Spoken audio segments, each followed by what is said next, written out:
Se você se encontra amando qualquer prazer mais do que as orações ou a Bíblia, qualquer casa mais do que a de Deus, qualquer pessoa mais do que a Cristo, você está correndo o risco do mundanismo. Essa é uma frase colocada por Russell Shedd no seu livro Adoração Bíblica.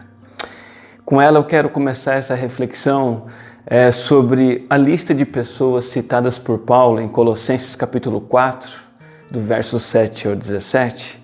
Paulo menciona gente que levou a supremacia de Cristo a sério. E nessa lista tem uma que não recebe nenhum elogio. E o nome dessa pessoa é Demas. Versículo 14 de Colossenses 4 diz assim que Lucas e Demas enviam saudações. A única que não recebe elogio desses 10 nomes é Demas.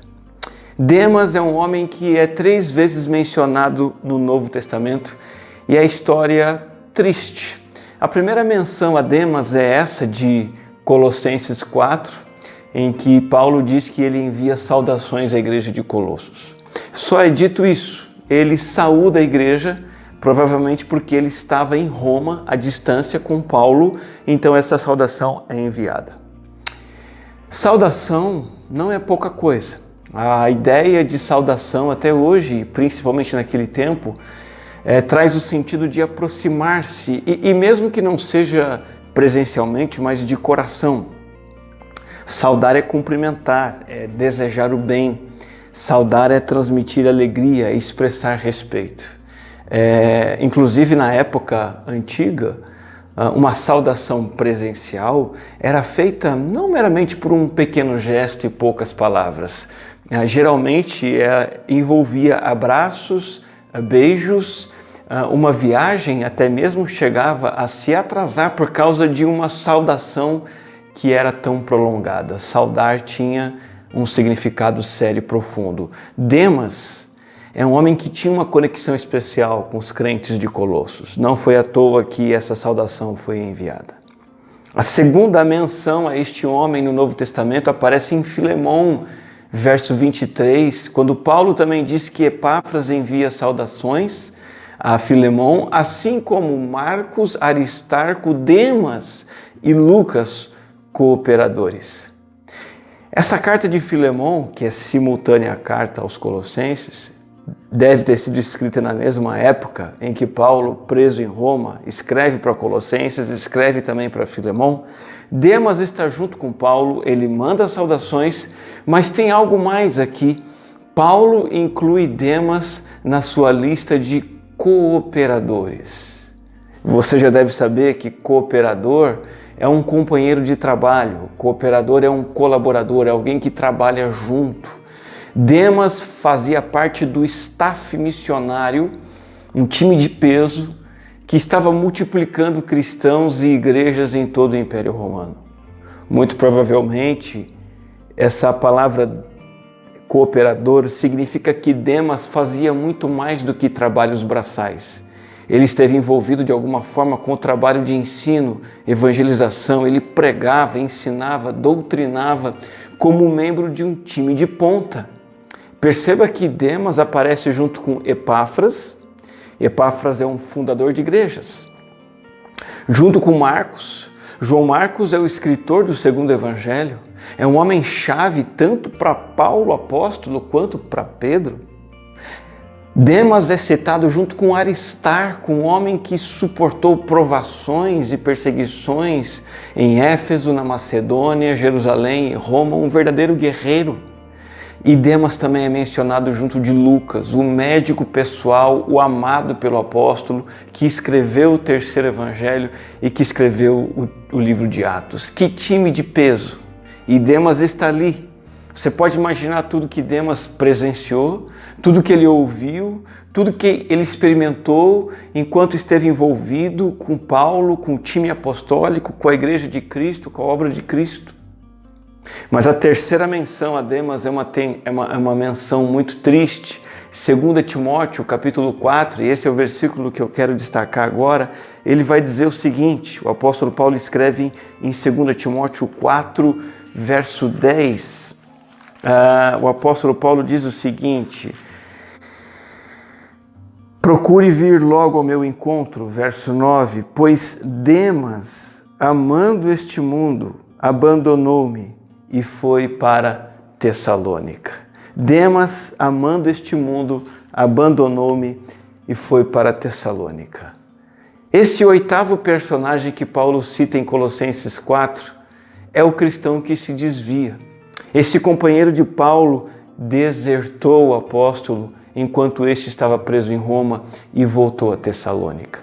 Veja, a atitude de Demas não foi uma hesitação banal, simples, como a de João Marcos. João Marcos, nós sabemos, ele não abandonou Cristo, mas ele desistiu de um projeto missionário que ele estava engajado junto com os apóstolos. Só que João Marcos, hesitando num dado momento, ele continua ligado à igreja, ele continua ligado a Barnabé. Mais tarde ele vai ser aceito novamente por Paulo. Paulo tinha desistido de João Marcos. João Marcos pulou fora e Paulo então deixa de lado, mas agora Paulo vai chamar João Marcos de útil no ministério. João Marcos vacilou, mas se recuperou do seu fracasso, amadureceu e se tornou um crente ainda mais comprometido com Cristo. Entretanto, Demas, de fato, naufragou na fé. Jogou sua vida espiritual fora. Jogou no lixo a oportunidade que ele já tinha agarrado de desfrutar do melhor de Deus para a sua própria vida. No Novo Testamento inteiro não há um único versículo que diga que Demas tenha se arrependido e voltado ao Evangelho. E tem mais, o texto que nós lemos em Timóteo, 2 Timóteo 4, mostra que esse abandono, de alguma forma, deixou Paulo em apuros, pois vimos que Paulo diz assim para Timóteo: procure vir logo ao meu encontro, pois Demas abandonou-me.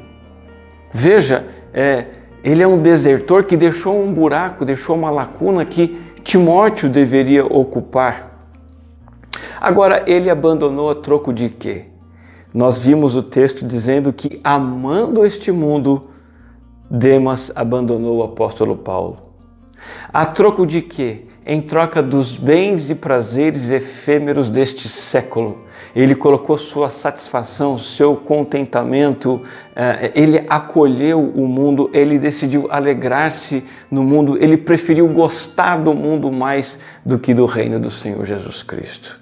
O que eu quero fazer com você nesse momento é ver o que significa mundo, como ele atua, que perigo ele representa e, principalmente no final, como podemos vencer o mundo. Primeiramente, o que é esse tal desse mundo? Nós temos dois significados para essa palavra. A primeira ideia é uma ideia mais neutra, o mundo como essa vida terrena e tudo que está incluso nessa vida terrena.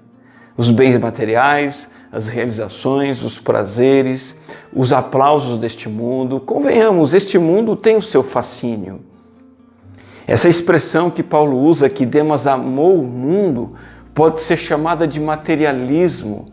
E materialismo não só no sentido monetário da palavra, mas o apego a tudo que é material e terreno. Esse materialismo seria o engano de buscar satisfação e alegria em qualquer coisa terrena mais do que num relacionamento íntimo e submisso com o Senhor das Escrituras. Agora, há uma segunda ideia de mundo num termo negativo, e recorrendo a 1 João 5,4, que diz: todo que é nascido de Deus vence o mundo, nós entendemos que o mundo é um adversário do crente. É algo que se coloca numa posição de guerra, de batalha contra aqueles que nasceram de Deus, contra os convertidos. Nesse sentido, o mundo é um sistema espiritual que é invisível, mas que é dirigido por Satanás, que domina a humanidade, que se baseia em engano e maldade e que oferece tudo que se opõe a Deus, à palavra de Deus, ao povo de Deus, ao plano de Deus e aos projetos de Deus. O mundo engloba as filosofias, ideologias, os valores, os costumes, as práticas do mundo que são atraentes para nós, mas que na verdade apenas nos enganam e nos destroem. Em essência, tudo isso que procede do mundo é mal, é prejudicial, está fadado ao pecado, ao engano e à destruição. Tudo que o mundo oferece, na verdade, se levanta contra o conhecimento de Deus e a vontade de Deus, e escraviza a mente e a alma das pessoas. O que há nesse mundo que batalha contra nós e contra o qual nós devemos sair vencedores? Em 1 João 2,16 está escrito o seguinte: porque tudo o que há no mundo, os desejos da carne, os desejos dos olhos e a soberba da vida, tudo o que há no mundo não procede do Pai, mas procede do mundo. João cita 3 coisas. A primeira, desejos da carne. Veja, o sistema maligno desse mundo incita, estimula desejos pecaminosos que residem dentro de nós. É isso que o mundo faz. Puxa de dentro de nós aqueles fortes desejos por coisas más que procedem do nosso ego rebelde, inclinado ao pecado que se opõe a Deus. João também fala de desejos, cobiça dos olhos. A ideia aqui é que os olhos são um caminho estratégico pelo qual o mundo, que é governado por Satanás, lembre-se, o mundo estimula pelo nosso olhar por aquilo que vemos, desejos pecaminosos e práticas pecaminosas. Olha, quando Satanás tentou Eva, atraindo-a a algo belo em sua aparência, ele o fez mostrando algo atrativo aos olhos, mas que levaria à morte espiritual. O que há no mundo? Desejos da carne, desejos dos olhos. E João também diz, soberba da vida. O mundo nos estimula a uma atitude arrogante, soberba, uma atitude de vaidade que nos leva a buscar, acima de tudo, um estilo de vida em que nós queremos impressionar outros. Queremos mostrar o que somos, o que temos, o quão somos bons, maiores e melhores. Se nós aceitarmos essas 3 coisas que o mundo oferece, desejos da carne, desejos dos olhos, soberba da vida, nós nos colocamos em oposição a Deus e a sua vontade. E foi exatamente isso que deve ter acontecido com Demas. 1 João 2,15 diz que se alguém amar o mundo, o amor do Pai não está nele. Foi isso que aconteceu com Demas. Ele amou o mundo, portanto o amor do Pai não estava mais nele. Se amarmos o mundo, nos tornamos rebeldes contra Deus e somos derrotados por Satanás. Existem coisas nesse mundo que, de maneira prática, nós percebemos, as pessoas amam mais do que o Senhor e que afastam essas pessoas do Senhor, da igreja e levam ao naufrágio na fé. Por exemplo, ideologias e valores contrários à vontade de Deus que o mundo tem disseminado e que muitos crentes aceitam, engolem, absorvem. Práticas pecaminosas de natureza sexual, como a prática homossexual, sexo antes do casamento, fora do casamento. O mundo tem proposto o fim do próprio casamento e da família. O mundo tem proposto inversão de papéis no casamento, sob a desculpa do feminismo, tem dito que a mulher não deve ser submissa ao marido no casamento e muito menos o marido deve ser a autoridade no lar. O mundo tem proposto que filhos não devem ser educados e disciplinados em casa. Filhos e crianças precisam ser educados na sociedade, pela sociedade, na escola e pela escola. O mundo também nos afasta de Deus quando nós, nos apegamos a um relacionamento de romance, um relacionamento de namoro, um relacionamento conjugal, em que esse cônjuge, esse namorado nos afasta do Senhor, nos afasta da igreja. O mundo nos afasta do Senhor quando oferece o seu lazer, o seu entretenimento, que nos priva do tempo com o Senhor. São viagens e passeios ao invés de estar na igreja. Programas divertidos de fim de semana, sempre um churrasco para fazer, uma piscina para se refrescar, uma série para maratonar, mas raramente uma igreja para frequentar. Esportes para praticar e tudo isso vai afastando o crente da comunhão espiritual com o povo de Deus. Trabalho do mundo, os afazeres do mundo também afastam muitos do Senhor. Nós sabemos que é inevitável que o trabalho nos impeça em algum grau de nos envolvermos na igreja. Mas quando o trabalho impede totalmente a comunhão com o povo de Deus, ele se torna uma coisa desse mundo que nós amamos mais do que o Senhor. O mundo também oferece amigos, envolvimento com pessoas e pessoas que se envolvem conosco, que não têm compromisso com a igreja de Jesus Cristo, que vão demandando nossa atenção, vão convocando e convidando a nossa companhia, e então nós nos afastamos da comunidade do Senhor Jesus Cristo e do tempo com Ele. O mundo também oferece entorpecentes, como drogas, álcool, coisas que roubam o nosso tempo, coisas que roubam a nossa motivação, e pessoas crentes que conhecem o Evangelho, mas de tanto se envolverem com bebida alcoólica, se sentem indignas de congregar, indignas de orar, de ler a palavra, de testemunhar de Cristo aos perdidos. Veja, todos nós estamos sujeitos às seduções deste mundo, todos temos o coração enganoso, então tome cuidado, cada um à sua maneira, podemos acabar amando o mundo como Demas e abandonando a fé.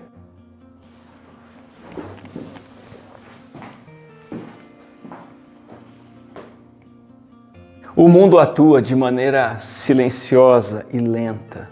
Veja, é importante perceber porque aqui há um perigo. Demas, com muita certeza, não se deitou para dormir cheio de alegria com Cristo, com as conversões, com o crescimento da igreja, cheio de compromisso com a obra do Senhor, se deitou e no dia seguinte ele acordou um apóstata, desertor, dominado pelo diabo. De maneira alguma. E aqui mora o perigo, o amor pelo mundo ele se desenvolve lentamente, silenciosamente, sem que percebamos. Pequenas concessões ao pecado, pequenas opções, pequenas omissões nas disciplinas espirituais. Por exemplo, é só um dia sem orar, é só um dia sem ler a palavra, é só hoje que eu não vou à igreja. E isso seguido de desculpas do tipo, trabalhei muito, não vou para a igreja. Estou cansado demais, hoje não vou orar, amanhã eu oro e leio a Bíblia. Deus está em todo lugar, Ele vai ficar aqui comigo hoje, eu não vou à igreja, Deus vai ficar comigo aqui em casa. Pequenas doses de carnalidade, pouco a pouco, dia após dia. Pequenos pecados mantidos, escondidos nos esconderijos da alma. E assim, o mundo, pouco a pouco, vai nos seduzindo e, de repente, não há mais amor algum pelo Senhor. Existe outro detalhe importante sobre a atuação do mundo que nós vemos em Demas, é que quanto mais o crente fica forte, mais forte é o ataque do mundo que ele sofre. Quanto mais o crente avança no serviço a Cristo, mais responsabilidades ele assume, mais posições de liderança ele assume, mais ele se torna uma referência para os demais. Mais o diabo vai trabalhar, vai se esforçar para entorpecer o amor a Deus através do mundo.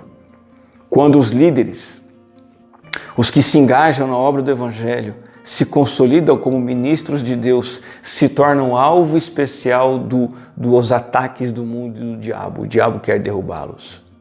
Poucas vezes o inimigo quer derrubar através da dor, do sofrimento, da perseguição. Mas, em geral, o modo e o padrão da força do mal atuar contra nós é por meio da sedução sutil do mundo. É pelo mundo sedutor com todas as suas ofertas atraentes. Mas sabe o que eu quero dizer? É importante que a gente entenda que Cristo vale mais do que esse mundo. Entenda isso. Só Cristo é totalmente digno do nosso amor. Só Ele vale o nosso louvor, só Ele vale o nosso apego, só Ele nos traz satisfação plena e completa. Quando nós falamos de amar a Cristo mais do que ao mundo, às vezes nós nos confundimos pensando assim, eu vou trocar uma coisa boa, gostosa, o mundo, por alguma coisa sem graça, ruim, Jesus. Eu vou trocar o mundo doce, belo, adorável, por algo azedo, que é Jesus, uma coisa chata, a igreja. Grande engano. Às vezes parece que a gente está deixando de comer um bife de picanha, né, saboroso, mas que faz mal, que é o mundo, para ter que comer bife de soja, que é ruim, que é sem graça, mas que faz bem, que é o Evangelho. Não é assim. Tem gente que pensa assim sobre Cristo, a igreja, a vida cristã. É chato, mas precisa. Não é. Isso é um engano. Quando falamos sobre amar Cristo, porque Ele é totalmente amável, e trocar o mundo por Cristo, nós estamos falando de trocar lixo por glória. Coisa amarga, ruim, prejudicial, por algo verdadeiramente doce que traz satisfação à nossa alma. Nós estamos falando de deixar de ser como aquele menino que se diverte numa poça de lama para se tornar como aquele menino que descobre um mar azul, infinito e maravilhoso, para se divertir à vontade. Cristo é a pérola de grande valor.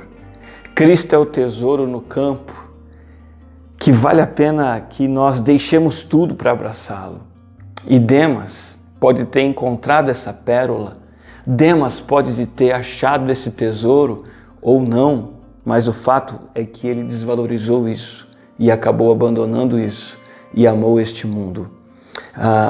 Ele é como o cão que volta ao seu próprio vômito, como diz o apóstolo Pedro em sua segunda carta. As coisas desse mundo são o vômito ao qual não podemos voltar. Coisas que nos satisfazem apenas superficialmente, brevemente, mas que enganam e trazem mais prejuízo e dor do que vantagem e prazer.